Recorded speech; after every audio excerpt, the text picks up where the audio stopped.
Hello and welcome to my YouTube channel. My name is Alexey and today I have a special guest, Simone Pietroforte. Simone is a highly skilled producer and mix engineer from Italy. He has been working with such great metal bands as Blood Runs Black, Distant, Signs of the Swarm, Immortal Disfigurement, Reflections, and many more. Also, Simone has been working with such great metal labels as Century Media, Unique Leader Records, Nuclear Blast, and A Rising Empire. And also, Simone has wonderful and very knowledgeable courses on mixing Immortal Disfigurement and Reflections on Nail the Mix. So, if you want to learn from Simone on mixing metal, you can check out his mixing live streams on Nail the Mix. All links will be in the info box of this video. It's a huge honor to have you on my YouTube channel today, Simone. And let's start our interview. How you became a sound engineer? So basically, around the time when I was, let's say, 18 years old, I had a band, and I just started to get interested into this new digital technology that was available already back then. And I was just really interested in how I could create some demos for my own band. So that's basically how I started. Of course, back in the days, I didn't have any idea of how to do this, because also there wasn't a lot of information available back then. You didn't have a lot of, YouTube videos, tutorials and stuff like that. So, but I started experimenting, and with a lot of time practicing stuff, experimenting, I started to get a little bit, I started to build some skills, some basic skills. And eventually I started to record and help some of the very small local bands that were in my area. And that was very important for me, because that was that were my very first experience in the mixing recording field. So I learned a lot of stuff during those years. And then I just started to mix more remotely with bands from abroad, so outside of Italy as well. And especially after the pandemics, I started to do that more and more with outside, with bands outside of Italy. And then my name started to circulate within the community, I guess, between bands. And so I started to mix maybe bigger bands, bigger names like Signs of the Swarm, Distant, Immortal Disfigurement, and Reflections, and many others, really. So that's pretty much my story in short, I guess. My next question is how you got into mixing metal. It wasn't like an immediate decision. Was more like I was already into metal, both as a listener and as a musician. So to me, it came pretty natural to just focus on that specific type of sound. But when I started out, I was actually trying to record and mix any kind of genres, because again, I was working with local bands mostly, and of course, I had to just accept whatever genre was I got to work with. And so, yeah, at the beginning, I was mixing not only metal, also, alternative rock, indie stuff. And then I became more focused on metal, because, that's the genre I like most. And so to me, it felt natural to just specialize in that specific genre with that specific sound. How you started working with Immortal Disfigurement? The band just messaged me and asked me if I wanted to. I think they asked me for a mix test first, But then they were so happy with the mix that they decided to make me work on their upcoming album because it's still not released. So we started by working on the single Gospel of Annihilation. Yeah, I guess the band just heard about me. I never asked them this, but I guess they heard about me by listening to my other works with bands like, Signs of the Swarm, Distant. So their vocalist is the ex-vocalist from Signs of the Swarm, so he probably already knew work I did for Signs of the Swarm.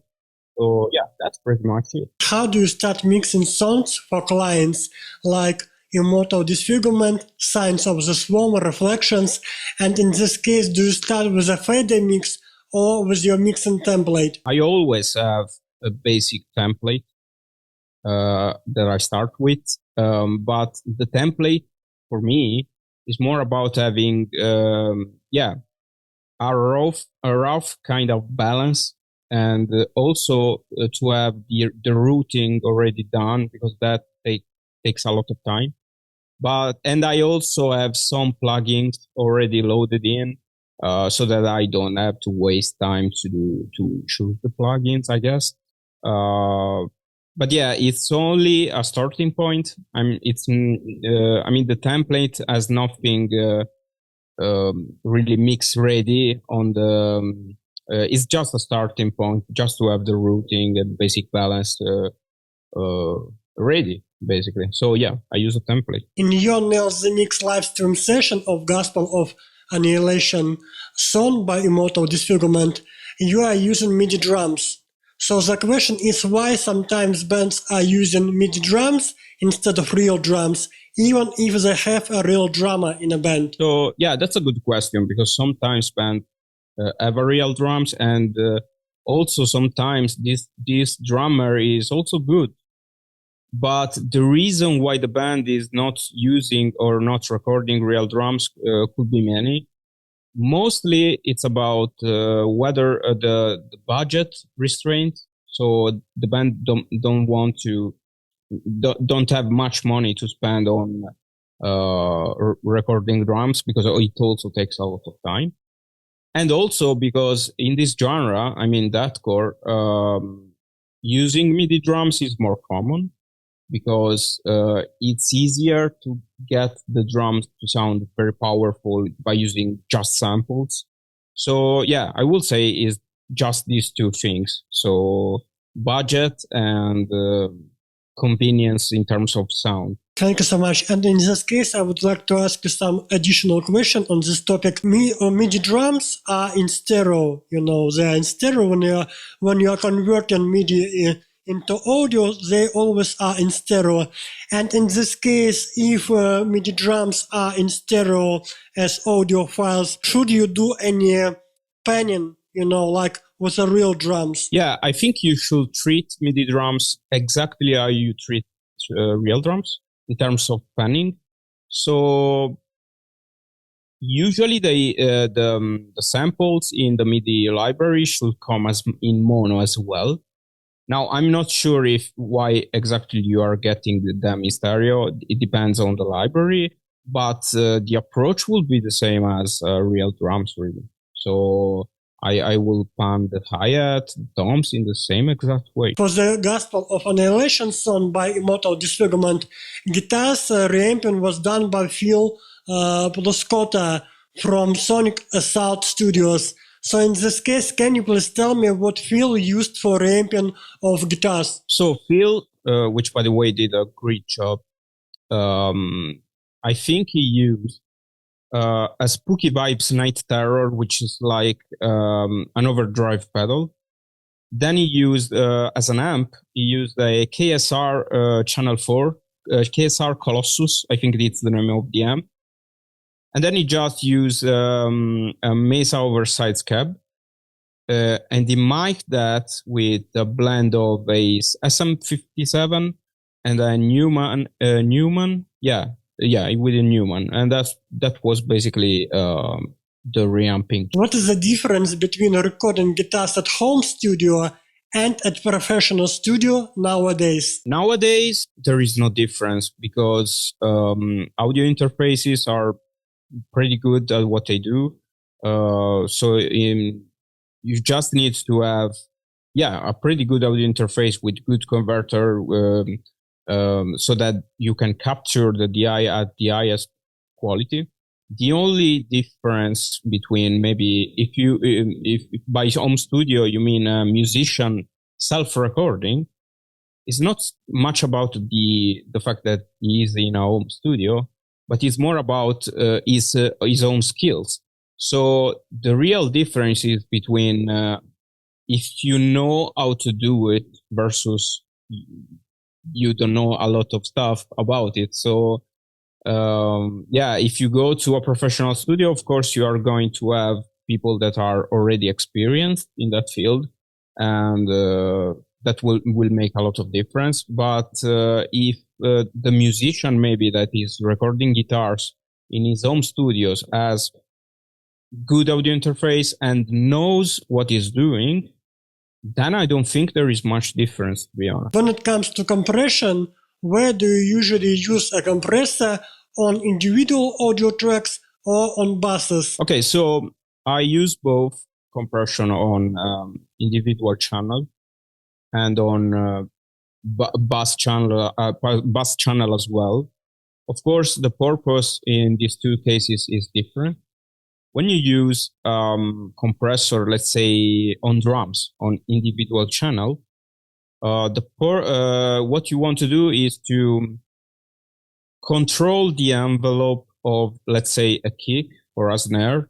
So, for example, make it more tight, more punchy, trying to control the sustain, the attack, and also a little bit of the performance overall to make it more consistent. When you are applying compressor on a bus channel, it's so much more about how much glue you're creating between the different elements that are inside the bus. So, for example, when I apply compressor on instrument bus, which has drums, bass, and guitars, what I'm trying to listen for is for the cohesion element of the different instruments.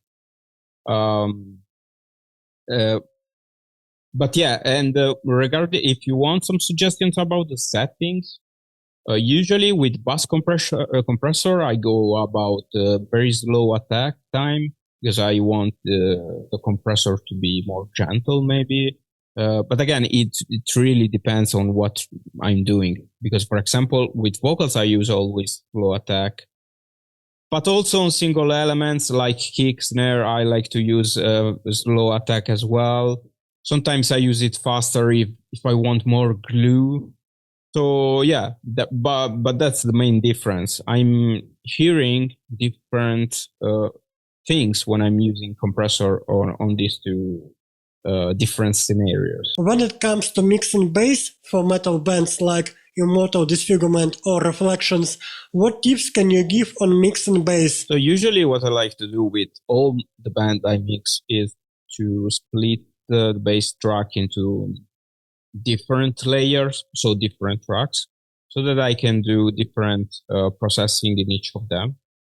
For example, one method I use that is used by a lot of other audio engineers is to have one layers just to isolate the sub frequencies of the bass. In this case, I can treat that differently because maybe I don't want to distort it so much like the other layers. And also I can compress it more to make it more consistent, because the very low frequencies in a metal mix are a very, very important part of the genre. So if you have full control just on that dynamically, you can create a mix that has a very huge low end, but it's also very consistent. So on the bass, you can just use different tracks and use one just to control the sub. And then I will have another track maybe to have more of the gritty, distorted sound, which in metal music it's very, very important. In metal music, you usually want a pretty distorted bass sounds. In that regard, you can use plugins like, as you mentioned, Parallax, Dark Class, whatever you want. And maybe you can even use a third layer that sounds more cleaner if you want more if you want to hear more of the stringy element of the instrument, you can do that as well. So yeah, I will just suggest people to use different tracks. You just need to keep attention to the phase problems, because when you use the same performance for different tracks and you do different processing to each of these tracks, it can be very, very, very tricky, and you can have phase cancellation problems. How to make a metal mix sound loud and clean, and in this case, what plugins or what mixing tricks should you use on your mixbus? There are a lot of stuff going on in order to make a metal mix very clear but also loud, because of course in metal we have this tendency of compress a lot to have more volume, more loudness, more power, and also more low end, which is also pretty problematic. So the thing that really makes the difference for me is to learn how to manage, for example, low end in different stages. So I could give you suggestion about what to do on the mix bus, but in reality, the very important thing is that you deal with stuff on the single channels of every single instrument in the mix, because if you are able to control the dynamic, the low end in every single stage, then when you are coming to the mix bus, you don't have to deal with a total with a low end that is total out of control, which will be a lot more difficult to. So yeah, in this case, the mix will fall apart basically. So So before you reach the instrument bus or the master bus, you definitely want to have a very, very good balanced low end, and also the other frequencies as well. You don't want a lot of harshness, and you don't want things to jump out at random. So if you manage to do that, and also with automations are very, very important to control a metal mix, especially if you have a song with fast part and slow parts, like the Immortal Disfigurement track, for example. But yeah, once you have that under control, that's up to you. You can use a compressor on the mix bus to create glue. And if you feel like the mix is still too busy or is messy, you can try with faster attack times. Because usually when you use faster attack times, you start to control more the mix. The more it gets, the mix gets a little bit more tight and under control. While if you have very super slow attack times, you can have a pretty punchy mix, which is good. But especially if the song is pretty fast, maybe it will get out of control. So yeah, that's what I will use on a master bus or an instrument bus. And for the rest, you can use a multi-band compressor in order to make sure that the low end gets toned down, maybe where on the parts that it's too much, as well as the higher frequencies, because those can be problematic too. And for the rest, I will just suggest to mess with saturation, because saturation is also a very good tool to bring the overall curve of a mix to make it more consistent in the tone. And that's basically it. When a metal mix sounds thin and narrow, what can help the mix to sound thick and wide? You can go back into the mix and start to check every single element, EQ wise, and see if you've overdone something. So what usually happens when you have a thin mix is that you went too extreme on some moves. For example, first of all, the most obvious thing you want to do is to check the bass level against the drums, maybe, because that's where most low end is coming from. Then you can maybe go check the EQ of the guitars, and let's see, maybe you overdid the cuts on the lows and the low mids part of the guitar, because maybe when you were hearing that in solo, you were like, I have to cut more there. Maybe you overdid it because you were not listening in context. So go back to it and maybe listen in context to have a better perspective. And check other element, even the element where you don't feel they have to do much with low end, like cymbals, for example. Cymbals are usually very low cutted and cut on there are huge cuts on the low mids and the mids. You want to keep attention to that, because if you overdo it, they become too thin, too cold, not warm enough. For the rest, just make sure that you are not doing crazy moves on the instrument bus or the master. Maybe there is a multi-band compressor that is doing too much jobs on the low frequencies. Pretty much. When you are mixing metal songs, what tips can you give on mastering? So in this case, should you do mastering in the same project or separately? And how do you prepare your own metal mixes for a mastering stage? So the approach I prefer for mastering is to not separate it too much from the mixing process, which is also a pretty modern tendency nowadays. And that's because since I master my own song most of the times, I want to hear, since the very early stages of the mixing process, I want to hear how the mix will sound with the whole mastering chain. That's because the mastering chain tends to change the sound. And so in order to not have surprises, I like to listen to the mix with, I don't want to say the final mastering always on, but at least a little bit of it.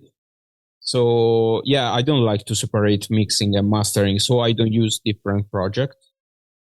And I try to make sure that these two things are always working together simultaneously. So for me, they are not a separated process. The mastering is always, I don't want to say it's always there, because when I start a mix, there is no mastering. But at some point, I will start to do some mastering to an entire mix, because then I can see how the snare sounds, the other elements, how they interact together. So yeah, I don't like to separate too much the two things. Yeah. Thank you so much, Simone, for such a wonderful interview. It was a huge pleasure talking to you, and thank you so much for sharing your knowledge and your experience on Nail the Mix, because it's a huge privilege to learn from such a wonderful and such a professional sound engineer like you.